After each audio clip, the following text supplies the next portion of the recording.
to live stream the meeting.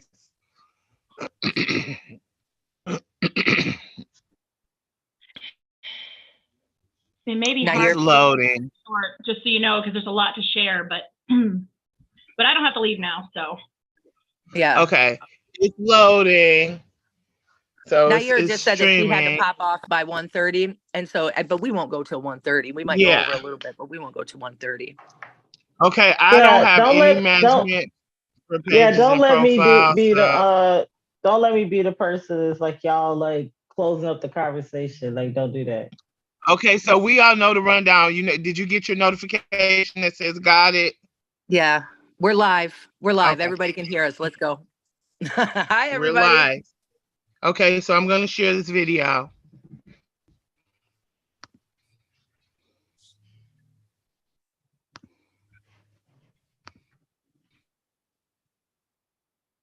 We now know the train's emergency brake system kicked in after the NTSB says a critical alarm went off. Investigators say the crew was following procedure, but there are questions as to whether that procedure needs to change. The NTSB's preliminary report says that the train passed 3 different sensors that took the temperature of a suspect wheel bearing, but only that 3rd temperature check was high enough to trigger an alarm, according to investigators. And the NTSB chair says that the railroad sets looks like the we're having temperature threshold at which an alarm goes off.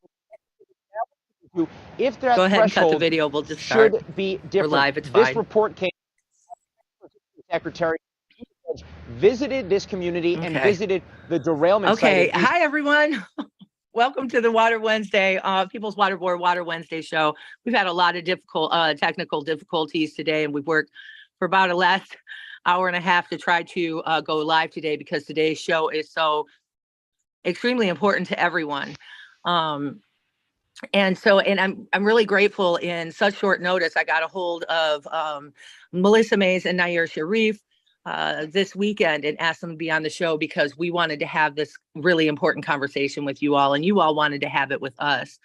So I want to welcome Melissa Mays, Water Warrior from Flint, and Nayyirah Shariff, Water Warrior from Flint. There you go. There we can see you. Can you guys hear me okay?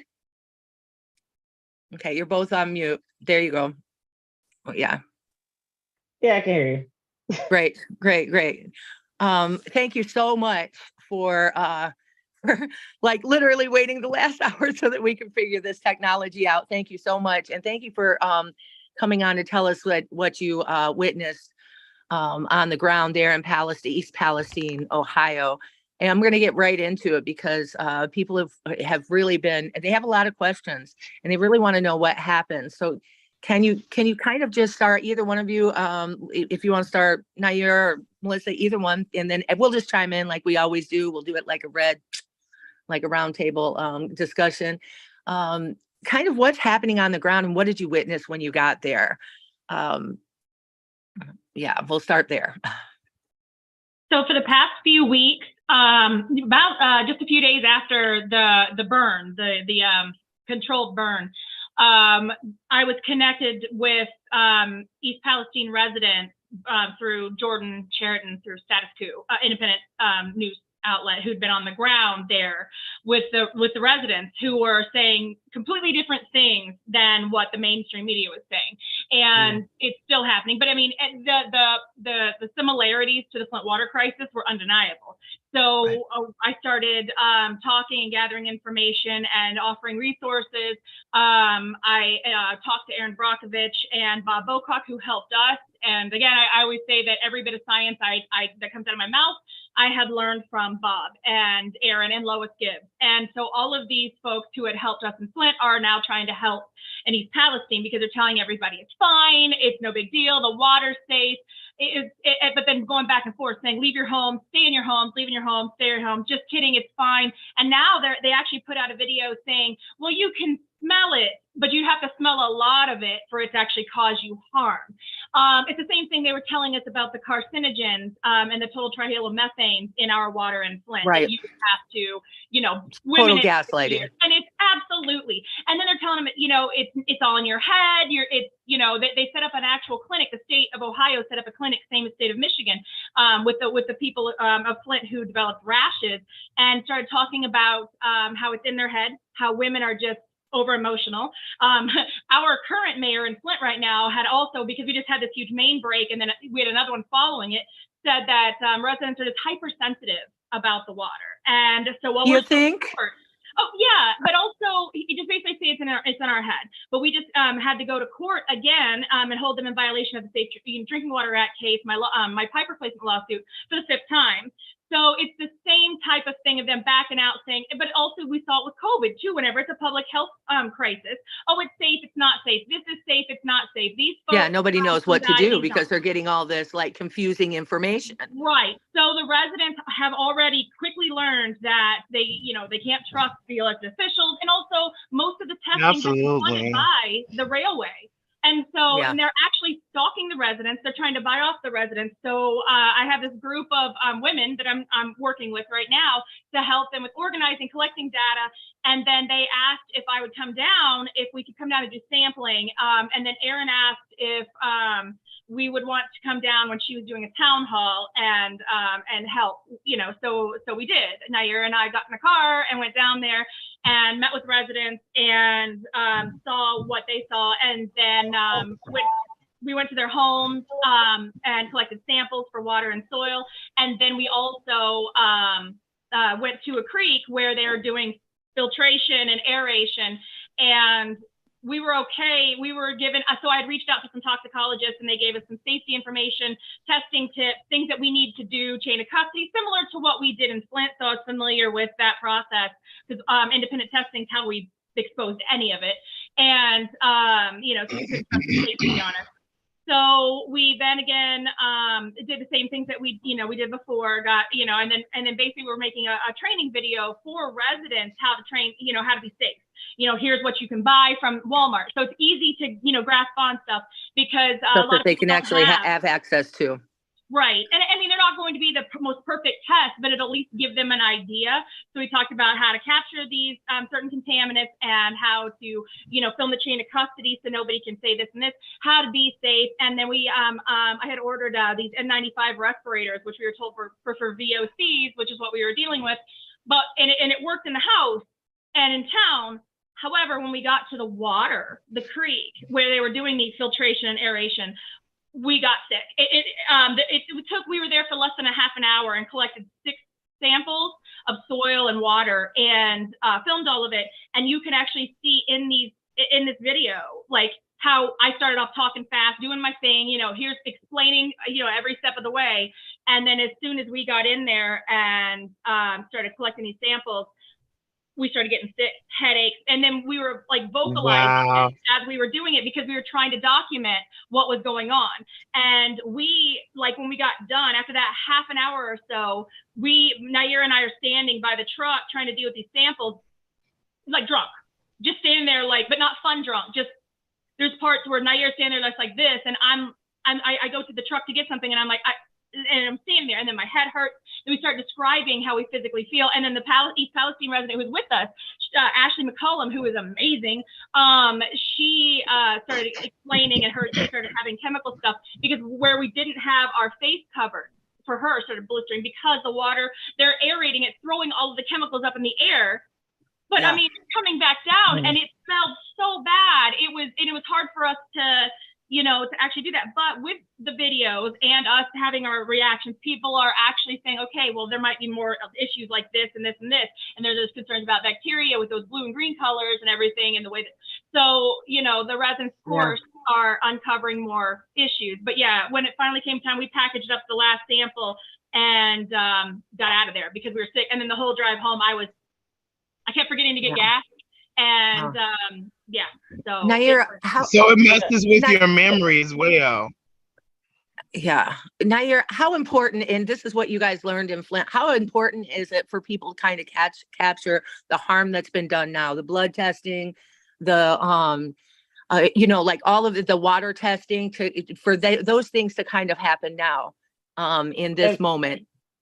I mean, it's critical because, it dissipates from your body as time goes on. So it's like critical for residents to capture, like who has been exposed to, capture that now, like through urine and blood tests.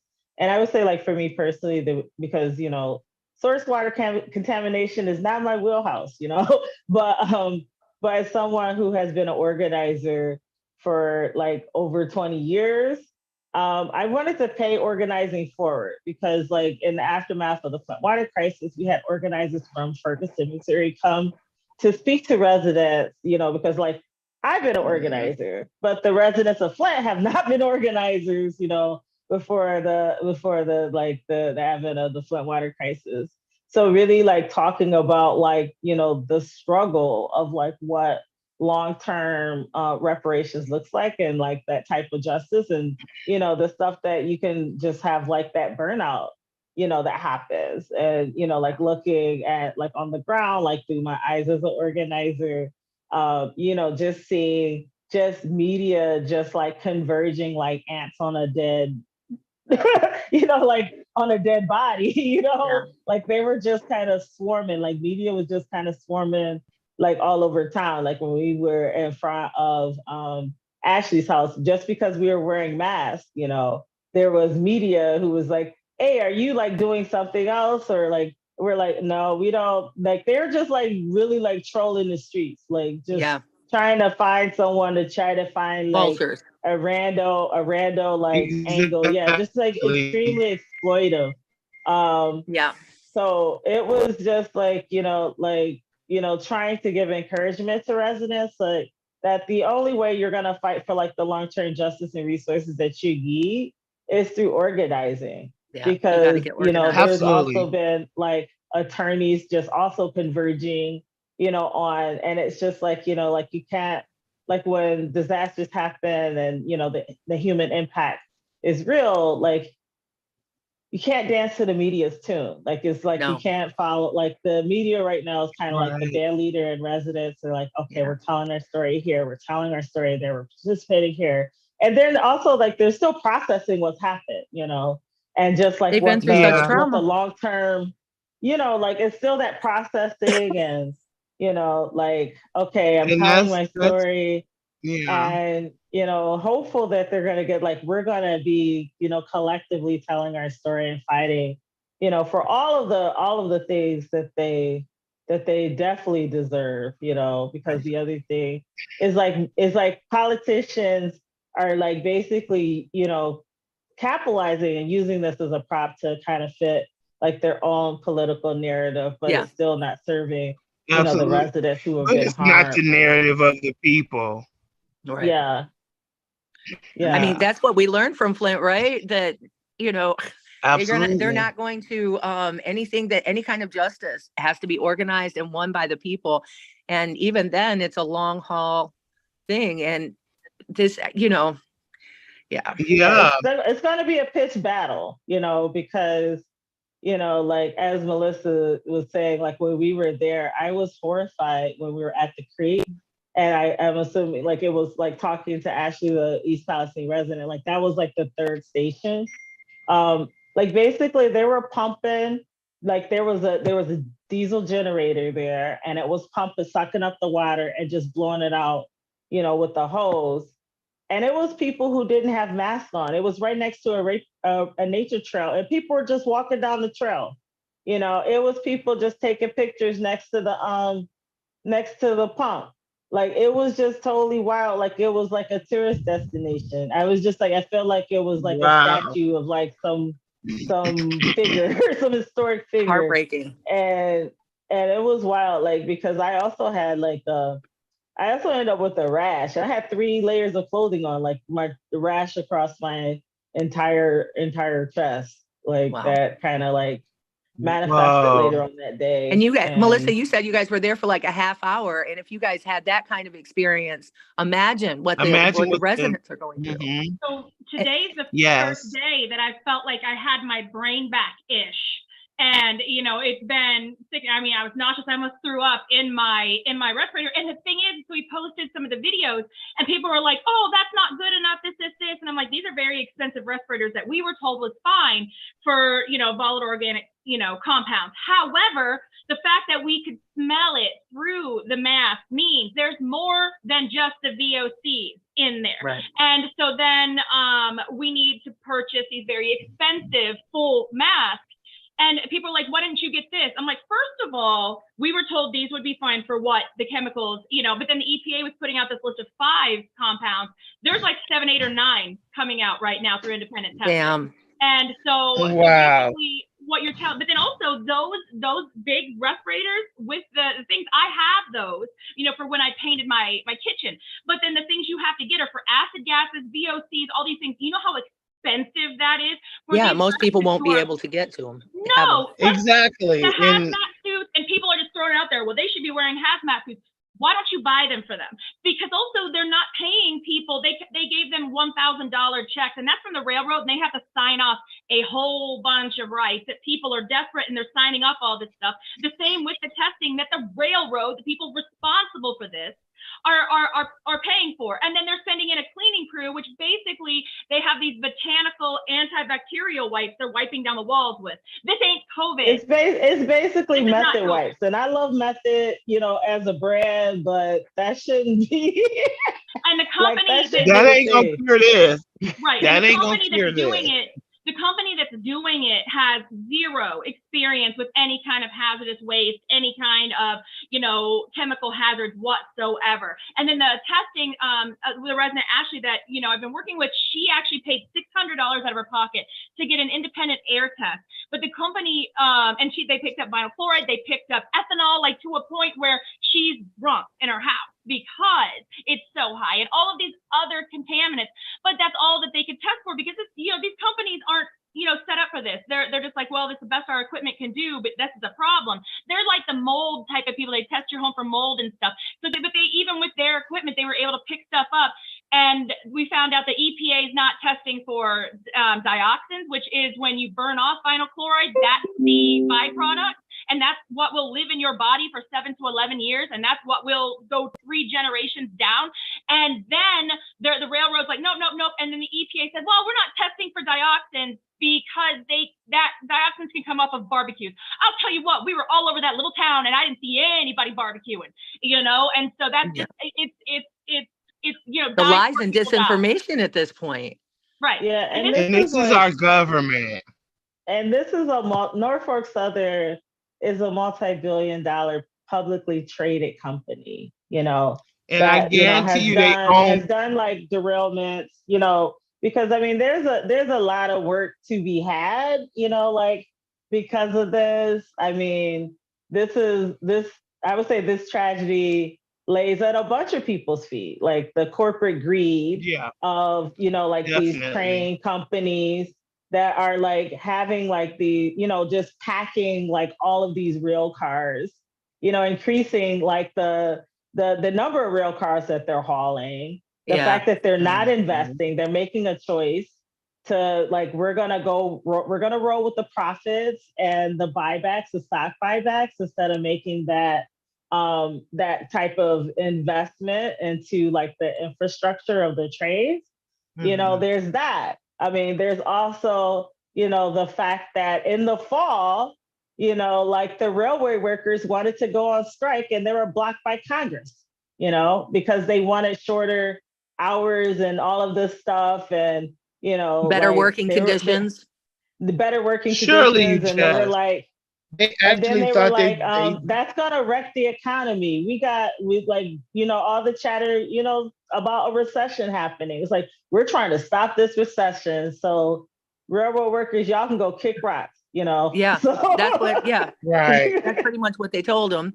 And then we see what we have here today, right? And then the attorneys actually, when we were at the town hall, the attorneys actually showed data that in December of 2022, the railway, when they were doing their budgeting, they were saying, oh, well, we have 1.1 billion in insurance in case of accidents, and we have 12 billion in liquid assets just in case it goes over the insurance policy.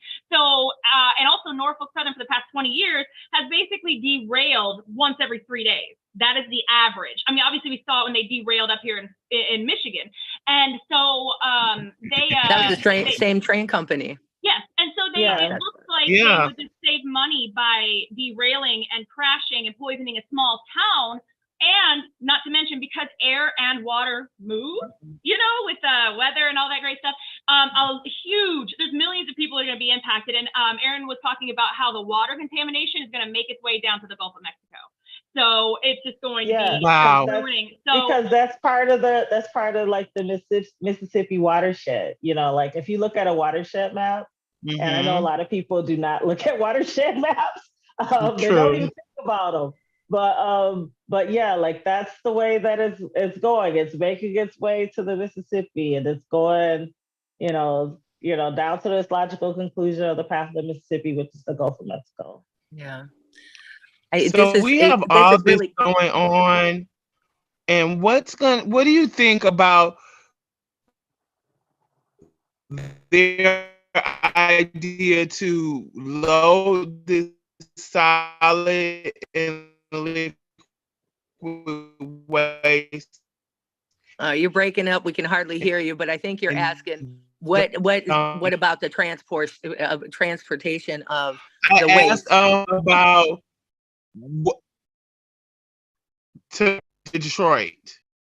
So what's funny is that when I was driving, the car beeped, and I got a text message with a screenshot from one of the East Palestine residents that said, "Hey, look what's heading your way." We didn't even know. Ohio, East Palestine found out before we did that water waste and soil waste were coming to Van Buren and the Detroit area. So we didn't even know. And I'm like, I guess we'll pass it on the highway, as we're coming down. But yeah, then come to find out that nobody in Michigan knew. And then we have Eagle, who's supposed to be protecting our environment, saying, oops, well, we don't have any control over who dumps in our state. And I'm like, oh, well, that's shocking that you've done nothing. But also in uncertified places, and there's no document. I mean, they're just dumping it in here. And then Texas found out after multiple trucks had already been there. And yes, it needs to go. Like, honestly, they need to be dredging all this up. They need to be, removing all this soil. They need to be doing mass cleaning, everything here. And it needs to go somewhere. But that's kind of a problem because we don't have a good plan on what to do with these chemicals. First of all, we shouldn't be putting them on railways through residential or any kind of community. We shouldn't be using these chemicals. We shouldn't be hauling them at the weight. They 1.1 million pounds of vinyl chloride. And there's other chemicals that train was pulling that they don't even know what it was. And they're not even telling people. So and the crazy part, so there's two gags. So the first gag is it was going to U.S. Ecology, the waste, to U.S. Ecology, who's a habitual line stepper. There's Detroit, U.S. Ecology, who's like hot garbage. Yeah. And then there's the Belleville U.S. Ecology, which is extra hot garbage. And I would say it's bajillion hot garbage because, the Belleville plant the Belleville facility just bought by Republic Services. So I guess they're going to get into the game, which is, like a waste disposal company. And they get violations every single year, both of those plants, every single year, and nothing is ever done about it. And Eagle does not, and our state regulatory agency is as strong as a brown paper bag, like a wet one. And they'll just take, I'm tired of Michigan being seen as like the toilet for the country of taking just anybody's That's waste. Exactly what it is. Yeah, just anybody's, because we get Canadian garbage and all kinds of stuff. It's like, we'll take your pet Coke. We'll just take everybody's stuff. That is like that's terrible. Yeah, it is. And now they nothing but a bunch of poor Michigan black did and end up brown turning people that here. way, right? I mean, that's the way it's said. They did end up getting those trucks sent back to Ohio, but they're just going to find somebody else for the poor community somewhere else to just dump it in. That's probably a little less unsuspecting, but we're used to it. They try to dump shit on us all the time, especially in Detroit. Then the other thing is like all of those chemicals are used to make plastics, like the vinyl chloride and the PVC, like all of that stuff is used for plastics as far as the binders. And so like, that's like the other thing is just like, we don't even need it. It's like stuff that nobody asked for. And the fact that like the most hazardous type of chemicals is going by rail. And like people don't really think about like what's rolling through their town. You know, like that stuff has probably gone through your town. There's just been thoughts and prayers, the reason why it hasn't derailed in your community. Like it's like Melissa said, there's just absolutely no reason to be running those kind of chemicals through people's neighborhood. There's just no excuse. And you don't have to. And those chemicals shouldn't be there in existence, period, that we don't even need them. Speaking of running through people's neighborhoods, hark, I know you can't hear it, but I hear the train going past. Oh, do you? Oh, yeah. Yeah, you do live right next to a train. You sure do. What can people, I know that you both are really busy and you have to go soon, but I really want people to know how they can plug in and get and help and get involved and kind of protect themselves from it. I don't think there's any protecting any of us at this point from it. We're all going to be really all of us are going to be affected by it. But what can people do to get involved? What should they be doing? Because that's really why so many people ask us about doing this show, because they don't know what to do. They really don't. And I don't know what to do. And usually I'm a person who knows what to do. So I would recommend people follow Status Coup because, and it's COUP, right? And the reason being is because they're actually on the ground interviewing residents, and those residents will tell you what they need. A lot of them have, independent GoFundMe so they can survive in a hotel, or to start, to get a better computer to put their kids on virtual because the schools aren't safe. They were letting kids drink out of the water fountain. And while the whole time they were saying that, oh, no, the municipal water is fine, but well water, you got to have bottled water. They're on wells. Municipal system is on wells, and it's right behind the school. So that's a big thing. The residents need bottled water, unfortunately, more plastic, but they also need help with PPE. They need masks. They don't have that down there. And it's expensive. Like, it is expensive. I went through so much. I was like worried I wasn't gonna have enough money to have gas to come back because of all the PPE stuff, the gloves, the booties, so people don't track the dust in and out of their homes, and that's the thing, is that this is going to be there for quite some time, because they also, I'm texting her right now. Ashley sent me pictures. They started burning it again by the railroad tracks last night. And again, when you burn vinyl chloride, it turns into dioxin, so it doesn't get better. But also, when it gets hot there, which it does, the heat is also going to cause that reaction. Vinyl chloride does not break down. Dioxin is not going to break down, and it's going to be on everything. The dust and the soot is going to fall down. It's not a big town, but also it's blowing to all the cities. It's crossed into Pennsylvania. It's gone all the way to the south of Ohio. People in Kentucky are having nosebleeds. Oh, and that was a thing too. First night we got there, we get to the hotel and I go, nosebleed. I got a nosebleed. My first night there. And I'm like, well, here we go. But the thing is I get that with our showers here in Flint, because the disinfection byproducts and all the chemicals they're dumping in just sets my nose off. I'll just get their blood running out of my face. So then it was like my poor nose told me, hey, it's not okay here. Put that, that thing on your face. But the whole thing is that people need their stories out and they need the truth out. So that's why I talk about independent media and, GoFundMes and everything like that. There are a couple of orders on the ground, but they don't seem very trustworthy because people are swooping in.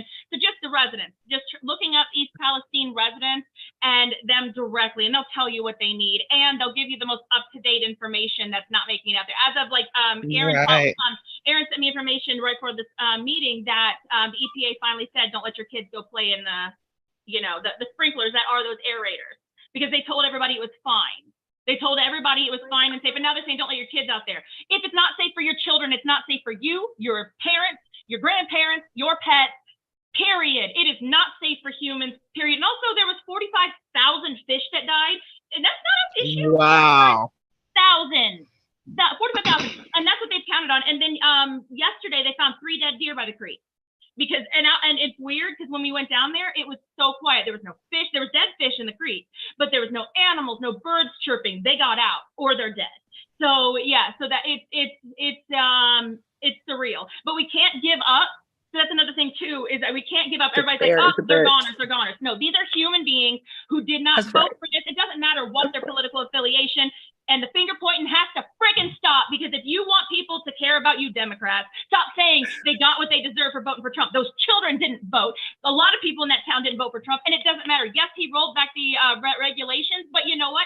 No Democrats put it back in, and also nobody's stopping it. And the minute it turns into a friggin' political finger pointing, Norfolk Southern, who is responsible, they get off the hook. They're going to slither away and say, oh, because that's what happened in Flint. That's why we're going on 9 years in April, is because it turned into a political fight and finger pointing where everybody, you did it, it's your responsibility, not ours. And then nobody took responsibility, and the residents had to do it ourselves. And what kind of society are we trying to live in that people just die because you didn't like how they voted? You know, like, say that out loud in public and see how people gonna look at you. Like, that's isn't a political issue. This is a human issue. Absolutely. These people, regardless of who they are, what their affiliation is, whether they like black people, gay people, straight people, it doesn't matter. They are human beings. This is a human rights issue, and we need to do something to stop these big conglomerates and these supposedly caring and authoritative legislators from making it more than what it is. It's a human right issue, and every human being deserves to be safe on this planet. Right. And nobody voted to be poisoned. Nobody. No. Period. Except for the people who are doing the poisoning, and they're not there. We've lost our moral compass, if that's the argument, man. We really have it. If that's the argument, we've lost our moral compass as a whole society. We never had a moral compass to begin with, Valerie. No. Think about it. This country was built on hatred. That's right. And first, it was hatred of it. Yeah, no, and that's the thing, is that we need to realize these people are innocent victims of all this. They're innocent because of corporate greed, and the fact that even if we did have those regulations, Norfolk's been spending 20 years not following them, and nobody's holding them accountable. So this isn't like a just now another Enbridge. Yeah, and they knew that train was wrecking. They knew. And what happened is that it got up to like 300 degrees, and they welded those brakes, welded shut. There was no way, or welded open. There was no way that they could hit it. So the fact of the matter that it didn't kill more people is shocking. But the thing is that we're letting these corporations have more rights than people, and we're letting them get away with this. And we're blaming politicians, which, yes, this is something that legislation can fix. But that's a long-term problem. Right now, these people need money. They need a place to live. They need proper testing done, blood, urine testing, water testing, soil testing, dust testing. They need help, and they need PPE, and they need to be able to live safely in their homes, just like everybody should be able to. Well, I would say, like, one of the things that, like, really made me have a lot of hope was, like, looking at, like, I'm person, someone who loves doing protests and demonstration, love seeing homemade signs, you know, and looking at the signs that residents had, you know, they already have the analysis. They already know that they're victims of corporate greed. And that that is laid at Norfolk Southern's feet, is like the cause of this is corporate greed, you know? Yeah. And so I'm super excited to see what comes next. You know, from the residents as they organize and crystallize their demands, and like really ready to support and follow like their lead. That's right, and that's what, you know, as organizers, that's our job. That's our job. That's what we do. We want to make sure that we're following the people who are most harmed, their lead. It's so important that when people are going there that they understand that. So thank you for pointing it out. We're gonna just so our listeners know that we're gonna keep having this conversation. We're gonna have a few other people on and interview them, and we're gonna really try to understand what the residents need and how you all can help them and how we can help ourselves. Thank you for sticking around for a couple hours today, everyone, because of the technical difficulties. And thank you for everybody who tuned in, even though we were a little bit later. In these really, really hard times, let's really, really try to take care of each other in the best way that we can and try to look out for each other.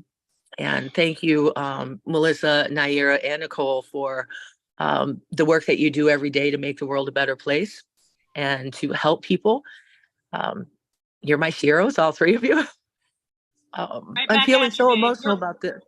We're all in this together, and that's how I know that, because people care and people are, you know, doing everything they can to try to help. That's what makes me feel like it's not a lost cause, because people care about one another across party lines, state lines, you know, race, gender, all of those things. We're all in this together. We're all humans on this planet, and let's try to not blow it up before we're all done. But, you know, I love you guys so much. And we love you. And you know, and also Ashley says thank you for continuing to spread the word. They're struggling down there. But yeah, she just said thank you guys so much, and you're the best. And thanks. Love you guys. Yeah, we love you guys. Thank you for everybody that tuned in. You. Take care of each other and do your best to try to stay afloat. Bye. Bye.